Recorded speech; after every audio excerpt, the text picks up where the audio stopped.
दंगाइयों, उपद्रवियों, पत्थरबाजों के खिलाफ यूपी के सीएम योगी आदित्यनाथ कितने सख्त हैं, इसकी मिसाल दूसरे राज्यों में भी दी जाती है। लेकिन योगी का हर कड़ा कदम कहीं ना कहीं किसी ना किसी को तो परेशान जरूर कर रहा है और शायद इसीलिए योगी के खिलाफ ऑपरेशन पत्थर वाली साजिश रची जा रही है। सोमवार और मंगलवार को 40 घंटे के दौरान यूपी के अलग अलग शहरों में उपद्रवियों ने बवाल किया। कई मजदूर और मेड को मोहरा बनाया गया तो कभी अंबेडकर जयंती में खलल डालने की कोशिश की गई। सवाल तो ये है कि क्या योगी सरकार को कास्ट ट्रैक में फंसाने का कोई षड्यंत्र हो रहा है? रिपोर्ट देखिए।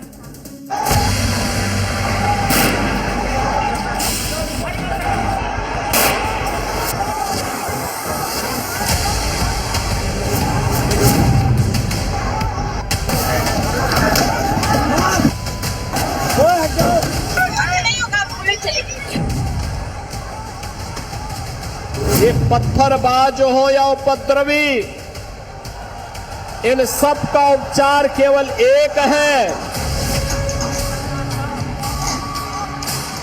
लोगों ने पुलिस के साथ धक्का मुक्की की, कुछ पथराव भी किए। इस पर कुछ पुलिस ने हल्का बल प्रयोग करके इनको खदेड़ा। कार्रवाई हो रही है तो इसके लिए हिंसा भड़काई जा रही है।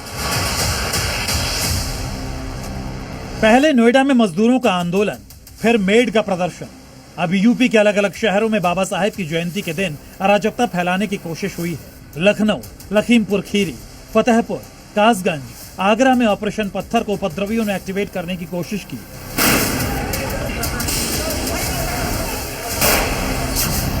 इसलिए सवाल उठ रहा है कि ऑपरेशन पत्थर के जरिए बीते 40 घंटे में योगी के खिलाफ साजिश रचने का बड़ा प्लान तो नहीं रचा गया।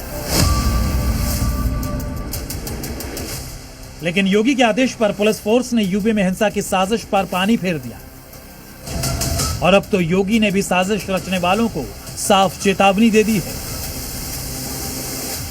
हमें किसी भी बाहरी तत्व के हस्तक्षेप को अपने ग्रुप के अंदर के मामलों में, अपने समूह के अंदर के मामले में, अपने प्लांट के मामले में उसको किसी भी प्रकार के हस्तक्षेप करने की छूट नहीं देनी चाहिए, किसी भी स्थिति में नहीं देनी चाहिए, क्योंकि बिगाड़ने वाले बहुत आएंगे, बनाने वाले बहुत कम मिलेंगे। सबसे पहले लखीमपुर खीरी की ये तस्वीरें देखिए। उपद्रवियों ने पुलिस की गाड़ी को कैसे घेर लिया। ईंट, पत्थर, लाठी, डंडों से गाड़ी में तोड़फोड़ कर रहे हैं। सबसे पहले पत्थर गिनिए। 1, 2, 3, 4, 5, 6, 7। कोई गाड़ी के सामने खड़े होकर ईंटों से हमला कर रहा है तो कोई पूरी क्षमता से पत्थर फेंक रहा है। जब इतने से भी मन नहीं भरा तो पत्थरबाजों की ये टोली हाथों में लाठी डंडे उठा ली और फिर इस गाड़ी पर 1, 2 नहीं बल्कि 15 से ज्यादा बार लाठियों से हमला किया। क्या ये तस्वीरें उस खींच का नतीजा है जो उपद्रवी योगी राज में यूपी में काट नहीं पा रहे हैं? लखनऊ से लेकर लखीमपुर खीरी तक विवाद बाबा साहेब की जयंती के कार्यक्रम को लेकर हुआ। लखीमपुर खीरी में तो पत्थर से बात आगे बढ़कर आगजनी और खून खराबे तक पहुंच गई। भीड़ ने पुलिस की गाड़ियों को जमकर नुकसान पहुंचाया।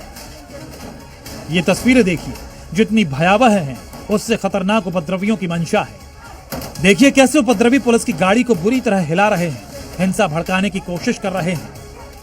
रात के अंधेरे में धू-धू कर ये गाड़ियां जलती दिखाई दी।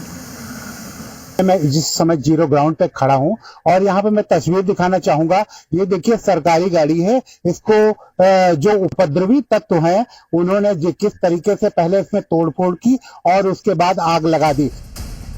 गुस्साई भीड़ ने एक गाड़ी को नहर में धकेल दिया, 3 प्रशासनिक गाड़ियों में तोड़फोड़ की और 2 गाड़ियों को आग के हवाले कर दिया। इससे पहले भी सड़क पर पत्थर चल रहे थे, डंडे फेंके जा रहे थे।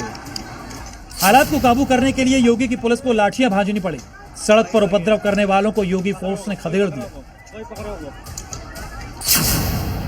इस दौरान कई पुलिसकर्मियों को चोटें आईं। पूरे मामले में पुलिस ने 8 नामजद और 200 अज्ञात लोगों के खिलाफ मामला दर्ज किया है।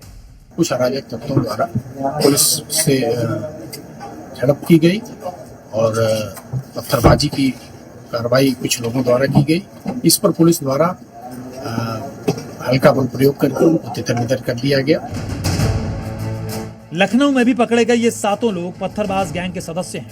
कल इनके हाथों में पत्थर थे, आज हथकड़ी है। यही योगी फोर्स की सख्ती है। इन लोगों ने भी बाबा साहेब की जयंती पर राजधानी में जातीय नफरत फैलाने की कोशिश की थी। सवाल है कि क्या यह संयोग है कि 2 दिन के अंदर नोएडा में मजदूर, मेड और यूपी के अलग अलग हिस्सों में अनुसूचित जाति के लोगों को निशाना बनाया गया।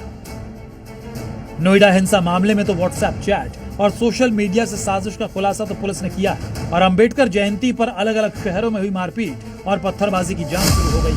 जहां कहीं भी साजिश के सबूत मिले तो ये तय मानिए कि उनका इलाज भी वैसा ही होगा जैसा योगी पत्थरबाजों के साथ करते आए हैं। ब्यूरो रिपोर्ट, जी मीडिया। शाइस्ता, आयशा और जैनब, ये वो 3 लेडी माफिया हैं जो कि योगी फोर्स से लुका छिपी का खेल खेल रही थी। यूपी की इन 3 लेडी माफिया को यूपी पुलिस लंबे वक्त से तलाश कर रही थी। जानते हैं इन तीनों का कनेक्शन किससे है? वही माफिया जिसे आज से 3 साल पहले सरेआम गोली मार दी गई थी। यहां तक कि उसके भाई को लाइव कैमरे के सामने बदमाशों ने ढेर कर दिया था। तारीख 15 अप्रैल 2023, वक्त रात 10:30, जगह प्रयागराज, उत्तर प्रदेश। नहीं ले गए तो नहीं गए। मेन बात ये है कि यही वो आखिरी शब्द हैं जो माफिया अतीक अहमद की जुबान से निकले ही थे कि उसकी कनपटी पर बदमाशों ने गोली ठोक दी। बगल में खड़े छोटे भाई माफिया अशरफ को भी गोली मार दी। 3 बदमाशों ने पुलिस सिक्योरिटी में मीडिया के सामने सरेआम माफिया ब्रदर्स को ढेर कर दिया। आज से ठीक 3 साल पहले प्रयागराज में हुई हत्या ने पूरे देश को हिलाकर रख दिया। उत्तर प्रदेश के कुख्यात गैंगस्टर अतीक और अशरफ की हत्या 15 अप्रैल 2023 को ही की गई थी और ये वो जगह है जहां पर माफिया ब्रदर्स की गोली मारकर हत्या की गई थी। हत्याकांड की जो जगह है उस जगह की तस्वीर हम आपको दिखा रहे हैं। ये वो जगह है जहां पर मीडिया से मुखातिब होते समय ही अतीक और अशरफ पर ताबड़तोड़ गोलियां बरसाई जाती हैं। अतीक और अशरफ ही माफिया नहीं थे बल्कि उसका पूरा खुनबा ही माफिया था। माफिया अतीक की मौत के बाद उसकी फैमिली की 3 लेडी माफिया 3 साल बाद भी यूपी पुलिस से भागती फिर रही हैं। ये तीनों लेडी माफिया हैं शाइस्ता परवीन, जो अतीक अहमद की पत्नी है और उस पर यूपी पुलिस ने 50,000 रुपए का इनाम रखा है। जैनब, जो अशरफ की पत्नी है, इस पर 25,000 का इनाम है। और तीसरी लेडी माफिया है आयशा नूरी, जो अतीक और अशरफ की बहन है। तो हम लोगों ने तय किया इस माफिया ने अब तक जो कुछ भी किया है इसकी कमर तोड़नी है, इसको पूरी तरह क्रैश करके रख देना है। शाइस्ता, जैनब और आयशा उमेश पाल मर्डर में आरोपी हैं। आरोप है कि उमेश पाल के मर्डर के बाद शाइस्ता ने ही बमबाज गुड्डू, मुस्लिम और बाकी शूटर्स को 50,000 रुपए दिए थे। शाइस्ता को ढूंढने के लिए यूपी पुलिस ने 9 राज्यों में डेरा डाला। यूपी में प्रयागराज, दिल्ली, लखनऊ, तमाम जगहों पर यूपी पुलिस की टीम लगातार सर्च ऑपरेशन चलाती रही, लेकिन घटना के बाद शाइस्ता फरार हो गई और उसके साथ साथ अशरफ की पत्नी जैनब और अतीक की बहन आयशा नूरी भी फरार हो गई। शाइस्ता, आयशा, जैनब यूपी पुलिस की मोस्ट वांटेड महिला अपराधियों की लिस्ट में शामिल हैं। सवाल है कि बीते 3 सालों में तीनों कहां छिपी हुई हैं? क्या ये यूपी में छिपी हैं या यूपी के बाहर हैं? इन तीनों को छिपने में कौन मदद कर रहा है? माफिया अतीक की बेगम फरार है, 2 बेटे जेल में हैं और 2 बेटे प्रयागराज से दूर कहीं रह रहे हैं, जबकि एक बेटा एनकाउंटर में मारा जा चुका है। जिस माफिया का प्रयागराज में रसूख हुआ करता था, अब उसके परिवार का ही कोई भी प्रयागराज में नहीं है। माफिया कोई भी हो, किसी भी प्रकार का कोई सरपरस्त क्यों न हो, अगर उसने कहीं दुस्साहस किया तो ये मान करके चलिए कि वह अपने उस दुस्साहस के लिए यमराज के पास जाने के लिए अपना टिकट काट रहा है। अतीक ने अपने जिंदा रहते यूपी के अलग अलग शहरों में कई 100 करोड़ की संपत्ति खड़ी कर ली थी, कहीं कब्जा करके तो कहीं काली कमाई के दम पर। लेकिन योगी के शासन में उसकी कई संपत्तियां जब्त की जा चुकी हैं। लखनऊ के फैजुल्लागंज में इंदिरापुरी कॉलोनी के इस बंगले पर अब झाड़ियां उगाई हैं, क्योंकि कई सालों से ये बंद पड़ा है। योगी सरकार ने अवैध कमाई से खड़ी अतीक की इस प्रॉपर्टी को अपने कब्जे में ले लिया है।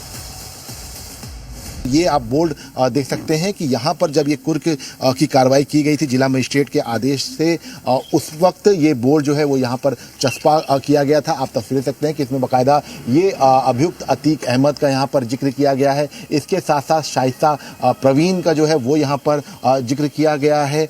ऐसे में ये कहा सकता है कि लखनऊ के फैजुल्लागंज में ये एक आलीशान बंगला था और इसको अतीक अहमद ने कब्जाया था, जिसके बाद अब इस पूरी प्रॉपर्टी पर भी कार्रवाई की गई है और कई 100 करोड़ों की जो प्रॉपर्टी है वो इन 3 सालों में कार्रवाई की जद में आई है। खानदानी माफिया की 3 लेडी माफिया की तलाश योगी फोर्स ने अभी रोकी नहीं है और ना ही अतीक और उसके बदमाशों के खिलाफ कार्रवाई थमी है, क्योंकि योगी का एक ही लक्ष्य है, जब तक पूरी तरह से तोड़ेंगे नहीं, छोड़ेंगे नहीं। प्रयागराज से मोहम्मद गुफरान के साथ लखनऊ से विशाल रघुवंशी, जी मीडिया। ऐसा माना जाता है कि बजरंग बली से भूत प्रेत भय खाते हैं। अब इस लिस्ट में कट्टरपंथियों का नाम भी जुड़ गया है।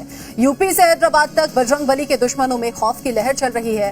हैदराबाद में एक महिला के साथ मारपीट की गई। पीड़ित महिला का कहना है कि उसने अपनी दुकान पर हनुमान चालीसा का ऑडियो बजाया था। विरोध करने वालों ने न सिर्फ पत्थर चलाए बल्कि दुकान के अंदर भी घुस गए। तो वहीं यूपी के एक मदरसे में तो बाकायदा बजरंग बली का वीडियो चलाकर अपमानित करने की कोशिश हुई। बदायूं और हैदराबाद, एक तस्वीर उत्तर भारत की है जबकि दूसरी दक्षिण भारत की है, लेकिन अपमान की कोशिश एक जैसी है। सनातन के आराध्य बजरंग बली। बदायूं के मदरसे के वार्षिक उत्सव के एक कार्यक्रम के दौरान बजरंग बली को डीएम ऑफिस का भ्रष्ट बाबू बताकर मजाक उड़ाया गया। मदरसा एचके पब्लिक स्कूल के फंक्शन का यह विवादित वीडियो वायरल हो रहा है। मैंने कहा लेके बड़े बाबू। हिंदू संगठनों ने ये आपत्तिजनक वीडियो देखा तो आग बबूला हो गए। अब एफआईआर दर्ज कराने की तैयारी कर रहे हैं। प्रशासन से सख्त अनुरोध है कि ऐसे कृत्य करने वाले, चाहे स्कूल का प्रशासन हो या उस कार्यक्रम की आयोजक मंडल समिति हो, सभी के खिलाफ कठोर से कठोर कार्रवाई की जाए। 24 घंटे का वक्त दे रहे हैं और एक दिन एसएचओ साहब ने अलग से लिया है। 3 दिन में अगर इसमें उचित कार्रवाई नहीं हुई तो बजरंग दल, विश्व हिंदू परिषद और सभी सनातनी भाई एक साथ विद्यालय में हनुमान चालीसा का पाठ करेंगे। बदायूं में हनुमान चालीसा का पाठ करने की हिंदू संगठनों ने भी चेतावनी दी है, लेकिन हैदराबाद में तो एक महिला ने हनुमान चालीसा का ऑडियो क्या बजाया, हंगामा खड़ा हो गया। हनुमान चालीसा भगवान का भजन मैं बजा के सुन रही थी। एक पत्थर नहीं 3-4 पत्थर मारे। नीचे उतर के आए और उन लोग बाल पकड़ के खींच के हमको मारने लगे। कम से कम 200 लोग होंगे और बोला तुमको बोटी बोटी काट दूंगा। पूरा इतना बड़ा गमला उठा के मेरे मुंह पे मारा। हैदराबाद के एक छोटे से इलाके में रहने वाली माधुरी देवी, जिनके चेहरे पर जख्म है, आंखों में आंसू है और जो अपने साथ हुई मारपीट से इतना डर गई हैं कि अब अपनी जान पर खतरा बता रही हैं। माधुरी का आरोप है कि उनके साथ मारपीट हुई, पत्थर फेंके गए, उनके बेटे और उन्हें काट कर मारने की धमकी दी गई। उधर छत्तीसगढ़ के अंबिकापुर में शहर शहर तालाब गायब हो रहे हैं और सरकार खामोश दिखाई दे रही है। यहाँ जल स्रोतों को पाटा जा रहा है, लेकिन जिम्मेदार या तो अनजान बने हुए हैं या फिर जानबूझकर आंखें मूंदे बैठे हैं। सवाल सीधा है, जब सुप्रीम कोर्ट साफ तौर पर कह चुका है कि तालाबों पर अतिक्रमण गैर कानूनी है, तो फिर ये अवैध कब्जे किसके संरक्षण में हो रहे हैं? देखिए हमारी खास रिपोर्ट।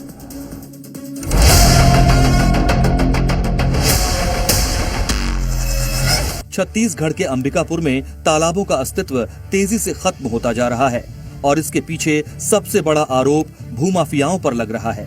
शहर के नया बस स्टैंड इलाके में जिस तरह खुलेआम तालाब को पाटने का काम चल रहा है, उसने प्रशासन की भूमिका पर गंभीर सवाल खड़े कर दिए हैं। अंबिकापुर शहर में जल स्रोतों को खत्म करने के लिए भूमाफिया सक्रिय नजर आ रहे हैं। यही वजह है कि आप हमारे पीछे देखिए किस तरीके से ये तो तालाब है, नया बस स्टैंड के पास का इलाका है और यहाँ पे तालाब में पूरा मिट्टी पाटा जा रहा है। आप देख सकते हैं पूरे यहाँ 5 से 7 डिसमिल में जिस तरीके से मिट्टी को ही पाट दिया गया है, एनजीटी के जो गाइडलाइन है उन्हें पालन नहीं किया जा रहा है, जो जल स्रोतों को समाप्त किया जा रहा है, तो इससे आप समझ सकते हैं कि आने वाले समय में किस तरीके से अंबिकापुर शहर में जल संकट गहरा सकता है। स्थानीय लोगों का कहना है कि ये सिर्फ एक मामला नहीं है, बल्कि शहर में कई तालाब इसी तरह धीरे धीरे खत्म किए जा चुके हैं। हैरानी की बात यह है कि लगातार शिकायतों और विरोध के बावजूद प्रशासन की तरफ से कोई ठोस कार्रवाई नजर नहीं आ रही है। देखिए, अंबिकापुर में हम लोग लगातार देखते आ रहे हैं कि जहाँ जहाँ बहुत सारी पुरानी तालाबें हैं उसको पाटने का कार्य किया जा रहा है। अभी हम लोग अंबिकापुर के नए बस स्टैंड में खड़े हैं और यहाँ भी एक बड़ी तालाब हुआ करती थी जिसको पाटने का काम कुछ लोगों के माध्यम से किया जा रहा है। देखिए, जब से भारतीय जनता पार्टी की सरकार आई है, बार बार ये लोग धर्म के नाम पे बात करते हैं कि लोगों को धर्म के नाम पे भड़काने का काम करते हैं। मैं सबसे पहले ये मानता हूं कि अंबिकापुर में जिस प्रकार छठ महापर्व जिस प्रकार बढ़ते जा रहा है, मैं ये समझता हूं कि जो जहां जहां तालाबें हैं जिसको पाटने का काम भूमाफियाओं के द्वारा किया जा रहा है, उसको कहीं ना कहीं अंबिकापुर की जनता को छठ घाट बनाकर दे दिया जाए, ताकि जो लोग दूर दूर पूजा करने जाते हैं उनके लिए एक व्यवस्था भी हो जाएगी। देखिए, अंबिकापुर तालाबों का शहर कहा जाता था, लेकिन वर्तमान समय में जो भू माफिया हैं वो पूरे शहर के तालाबों को पाटते जा रहे हैं, पाट कर उसका बेचकर मोटा रकम कमा रहे हैं। निसंदेह इसमें सभी राजनीतिक दल के सफेद पोशाक के लोग इसमें जुड़े हुए हैं, साथ में भू माफिया आपराधिक तत्व के लोग भी साथ में एक संगठन बना के एक गिरोह के रूप में काम कर रहे हैं। इसकी वजह से इस शहर को बहुत क्षति हो रहा है।